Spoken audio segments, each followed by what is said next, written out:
am disabled because society is dysfunctional. I am disabled because I refuse to participate in my own gaslighting. Every identity I have that prevents me from being able to pretend to be a cis-het-white man who this profession was created for, that is the disability. They're trying to replicate the same person over and over and over again with different outside looks, with different identities. I am disabled because I know the truth of what it is, and I'm very willing to call it out. That is the disability.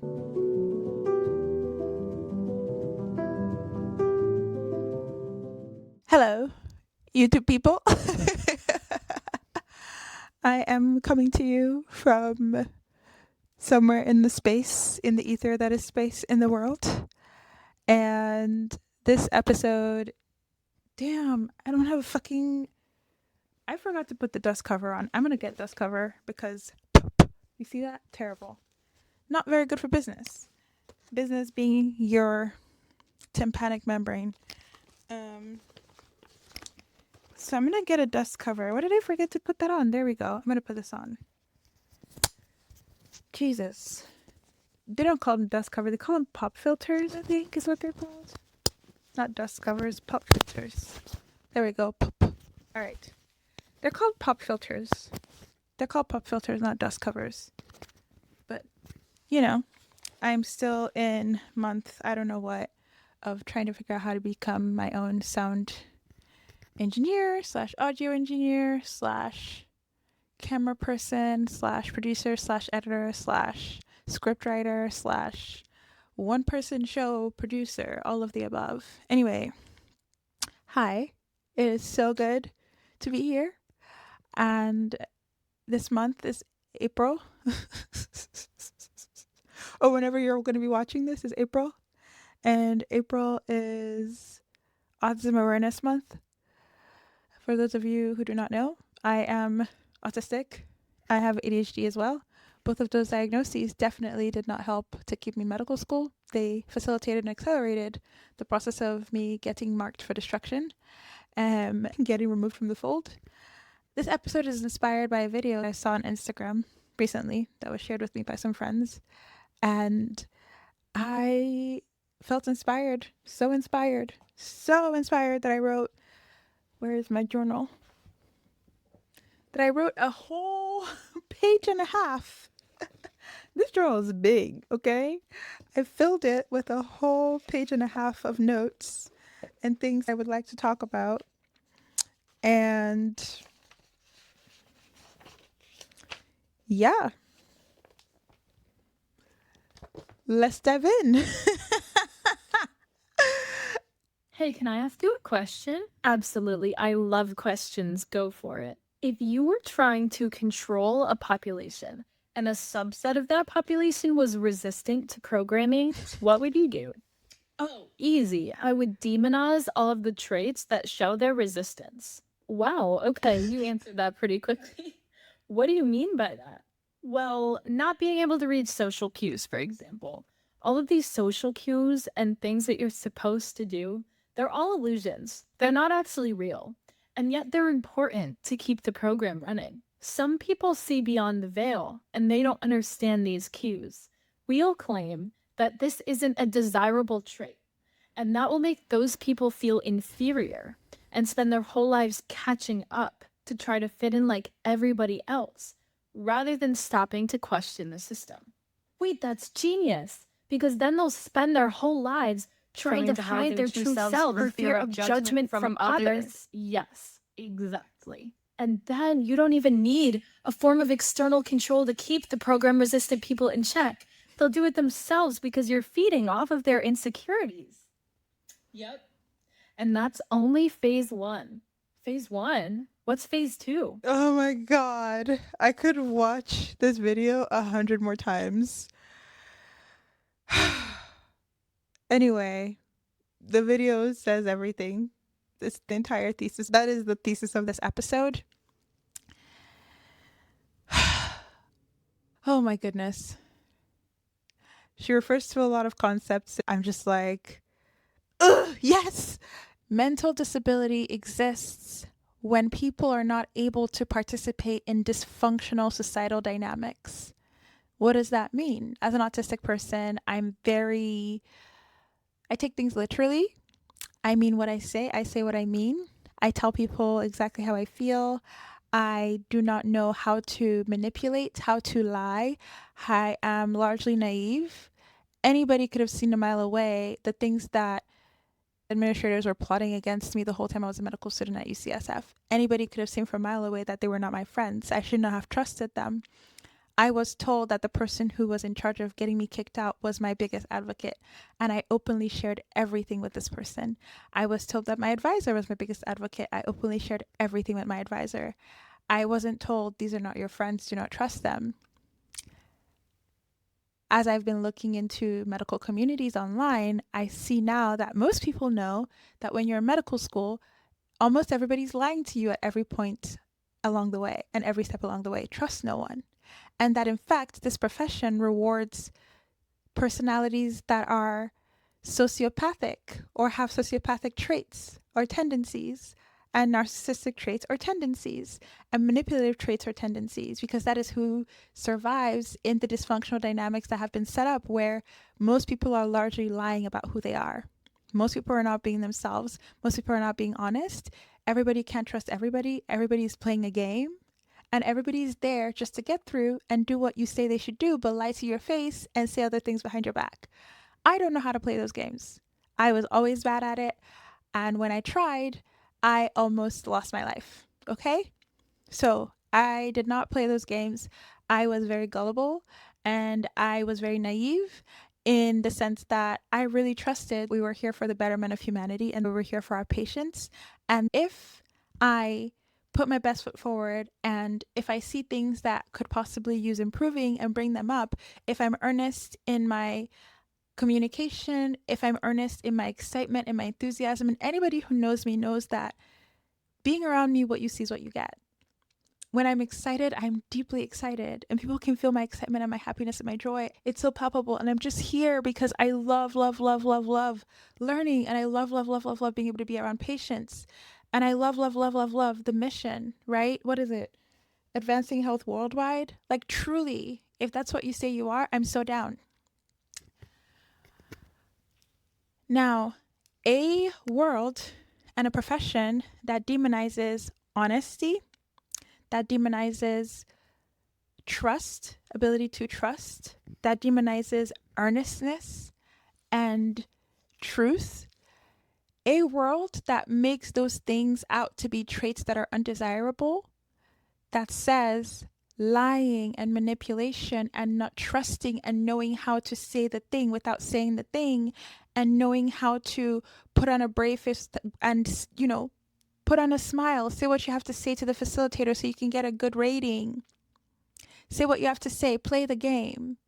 Where those are the skills that are praised, a profession that praises the skills that allow people to manipulate and lie and tells them those are soft skills and that is the hidden curriculum, is dysfunctional. Nobody's going to convince me otherwise.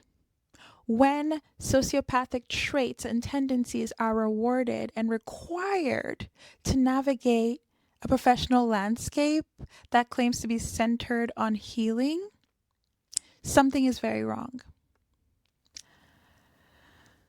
When enthusiasm, earnestness, excitement, honesty, taking people at face value, trusting people, believing that administrators are who they say they are, when that is punished because I should have known better and I should have known that they were lying and have no integrity, something is very wrong. So that is the basis of this video today. I am coming from a place of saying that I am actually not defective. There's nothing wrong with me. I'm fucking perfect. What is defective is a system that rids the most pure-hearted people, that cannot stand people who are in integrity, in alignment, that demonizes me, people like me. and tells us that we are too disabled to navigate the healthcare landscape. But the people who are the most equipped are the people who are willing to lie and learn how to lie and do what they're asked to do and ask no questions and offer no improvements that will truly change the landscape of medicine and make healthcare accessible to people. The people who refuse to stay within the hegemony and contribute to the oppression and the abuse that is the medical industrial complex, those are the people who are termed disabled. And then based on those disabilities, removed from medical training. Okay, I am disabled because society is dysfunctional. I am disabled because I refuse to participate in my own gaslighting. I am disabled because I know the truth of what it is, and I'm very willing to call it out. That is the disability. The disability got worse the more of myself I accepted. I also want to add this layer that every identity that I have that prevents me from being able to pretend to be a cis-het-white man, who this profession was created in mind, who this profession was created for. That's who the profession was created with in mind. When it was created, the hope and the goal was that they would be the ones practicing. As time has gone on and more of us have been allowed in, it's actually not really us being allowed in. It's not like medicine decided we're going to think about what it's like for a Nigerian immigrant, an Igbo immigrant who is queer and autistic and non-binary and dark-skinned. We're going to think about how we can make medicine for this person. No. In accepting me into the fold, I was accepted and rewarded for my ability to perform whiteness, my ability to pretend to be a cis-het white man of land-owning class, meaning I had to have certain manners and certain mores, certain ways of being that are synonymous with people from that background. WASP, land-owning, at some point probably slave-owning, cis-het white men. That is who I had to pretend to be like. And I say this because it applies to every single identity, wherever anybody comes from. When you come into medicine, you are being rewarded for your ability to adapt the cultural mores, the cultural ways of pretending to be a cis-het white man. The straight face, the no expression, the no laughing too much, the no saying what you need to say, not having an accent, speaking in a certain way, having a certain way around you. They're trying to replicate the same person over and over and over again with different outside looks, with different identities. And a place like UCSF does that exceptionally well. And that is what the Industrial Revolution brought, is essentially turning people into machine parts and having the machine parts be identical in a situation or in a profession like medicine where the stakes are high is very critical. So it's the same curriculum being applied across a class of people who may look different on the outside, but typically have been able to prove that they will be very, very good at adapting and performing cis-het male whiteness. And the characteristics of whiteness, I'll find them and throw them up on the screen, but it's very, very deep. And once you understand that, everything else makes sense. Once I understood that, everything else made sense. I'm being rewarded for my ability to abandon myself, to delete myself, to give up who I am, and to take on this persona, to take on this identity of someone else, to turn into them essentially, and to perform and pretend to be them. If I can do that, I will pass this training process with ease. So my disability and the things that disabled me are centered around my inability to perform, to be more specific, my unwillingness to perform cis-het male whiteness. And why was I unwilling? Because it was life-threatening. being required to perform maleness, being required to pretend to be this thing was life-threatening. And it also makes sense why the closer you are to those identities, the lesser the degrees of separation. Say you're a white woman, 1 degree of separation from performing white maleness. Say you're a white man. Oh my gosh, maybe you're not a white man of that certain class, but you're even less degrees of separation away, right? You can learn what that class does and you can learn what it means to be part of that social class and perform it. Say you are a Black person who was raised in that class. You may be a couple of degrees of separation away based on your gender, but if you're a Black man who was raised in that class, you're, I don't know how many degrees of separation per se, right? If we're going to like really parse identity, but you're getting closer and closer. If you were born in the US, oh my gosh, you have even closer proximity because you have likely been raised in a system that places that at the top and teaches you what it means to be respected, respectability politics being centered around your abilities to perform that. That has likely been put at the top of your awareness of who is respected in society. And you've probably watched subconsciously or consciously and taken in some of those lessons.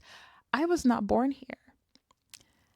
I had the intellectual capacity to be in the same rooms as people I would have never dreamed of being in the same rooms as. My intelligence and intellectual capacity allowed me to climb, social climb, if you will, and basically reason through and have ideas that put me in rooms with people who are like super top of their field, who I had no business being around. So in being an immigrant, I was able to get that status. And I thought that's all I needed. That's what I was told. Work hard. I worked very, very hard to get the GPA, to get the all of the things. And that convinced people that maybe I was able to perform whiteness. And then I hit a wall with my mental health and with the levels I was required to do that consistently. And also with the neglect from the school. They neglected me and my mental health. My psychiatrist neglected me and my mental health. There was no dean of students the year that I started medical school. One dean was sharing both positions. I reached out for help multiple times. I was neglected. There was a UC hiring freeze. And that brought me to my knees. And I was in such bad mental shape that I had to go into treatment. What healing from trauma and sitting with myself and improving my state of health did is it returned me back to me and it told me that I'm worth it. Coming out of that, I realized, oh, this is what's costing me. And so when I went back, I refused. I knew where my limits were. I also knew who I was, more importantly. What's phase 2? We don't only demonize the traits, we pathologize them. We make them think that anyone possessing these traits has something inherently wrong with them, a disability. So, when these people seek to understand more about their differences, they get a diagnosis. And then when we offer them solutions to their problem, we don't actually offer them services that allow them to thrive and live authentically because we still need to keep them within the parameters of the system. So instead, we throw them services and pills that make them less program resistant and mold them even further into the population.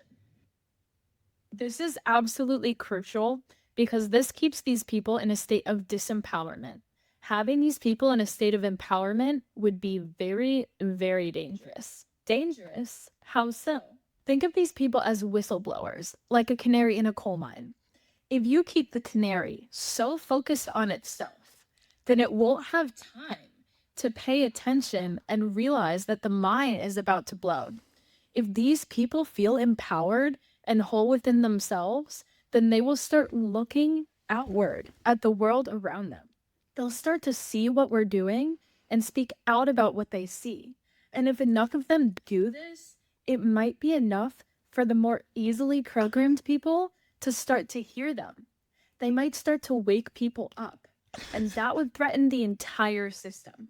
Well, I guess it's a good thing that giving these people the term mental disability means that if they actually do start to speak up, The label will undermine their credibility, and the more easily programmed will be less likely to listen to them. Yep. And that way, if they get too loud, we could even just call them insane and throw them in a psych ward. Now you get it. If you're able to demonize all of the traits that show their resistance to programming, if you're able to say things like race, immigration, class, gender, and make those potentially disabling factors, then it's very easy for me to be excluded and isolated and looked at as weird and different, to be rejected. It's very, very easy for my dismissal to then be justified.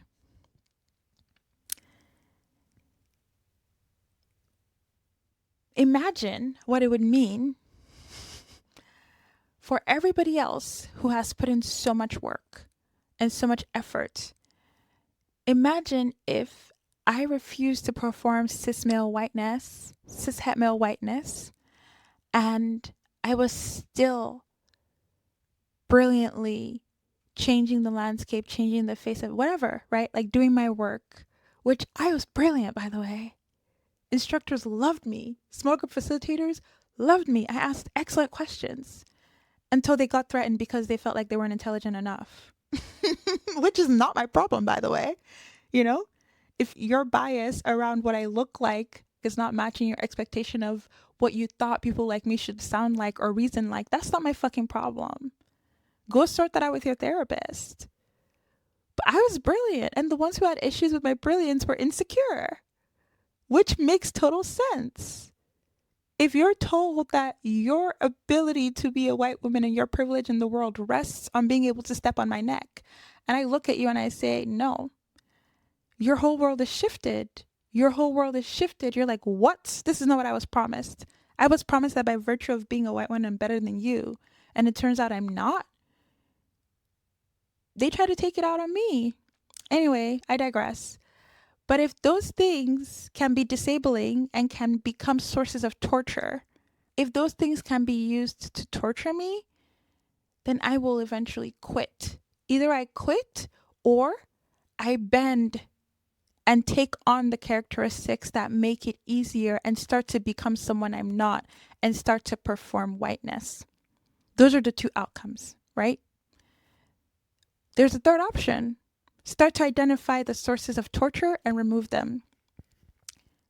At some point, I noticed that my advisor was becoming a reason for me to not, in fact, she was a major source of distress and torture. And I put in a request for her to no longer email me and that I wanted to be reassigned to someone else. They have the same advisor for everybody who's in preclinicals, by the way. Insane, I know. And she's very bad at her job, very abusive. Or maybe that's what she was being told to do by admin, because usually staff members are acting on admin instructions. I saw that when I didn't get emails from her that I was doing better mentally. So I put in a report that I was being harassed and asked that she stopped contacting me, that I would prefer to be advised by someone else. They did not take that well. Knowing who I am, right, and being able to identify the sources of what they're hoping I act out. They're hoping that I lose it. They're hoping I do some crazy shit. So they can be like, look, see, that person's crazy. And I said, no, you're the one who's crazy. I'm pointing out your dysfunction. I'm pointing out your abuse. And I'm saying, I do not want to be abused by you. My tuition is being paid by NIH for me to be here, and I deserve a wonderful learning experience. And you are not contributing to that. In fact, you are getting in the way of my educational experience. I would like to not be contacted by you anymore. Thank you very much. That did not go well. Admin did not like that at all. Naive me thought that they were really looking out for me. So who did I tell? Her supervisor. Who does the supervisor report to? An administrator who had been giving her the instructions to do the things she was doing to me. Said administrator. How did that go? Not very well. Did I know that at the time? Absolutely not. I just thought to myself, we're all on the same page. You must be so proud of me that I'm advocating for myself, right? Wrong.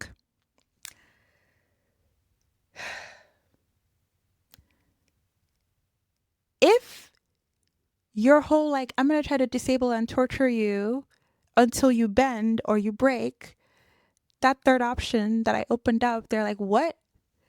So then I said, okay, that's because I know who I am. I'm not going to sit here and feel inferior, right? That's the other thing that they rely on that she talks about in this video. The second point she makes, when she talks about somehow these traits are supposed to be sources of inferiority complex. I'm supposed to feel insecure about them. I'm supposed to be ashamed that I can't read social cues.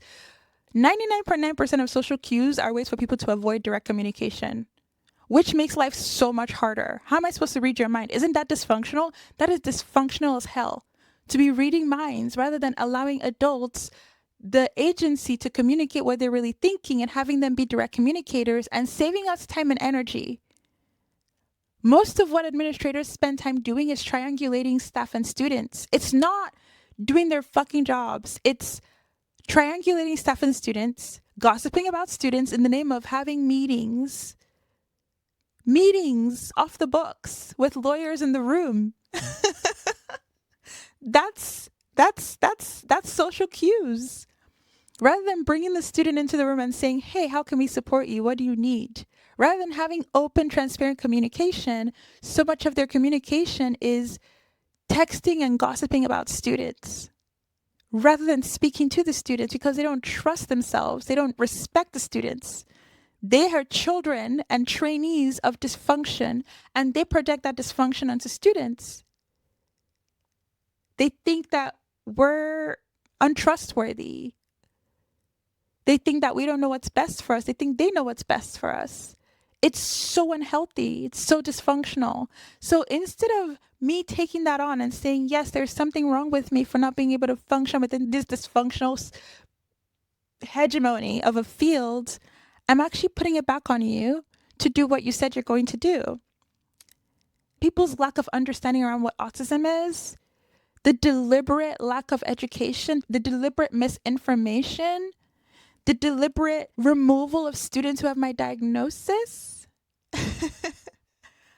All of those things are absolutely things that are there to make me feel less than.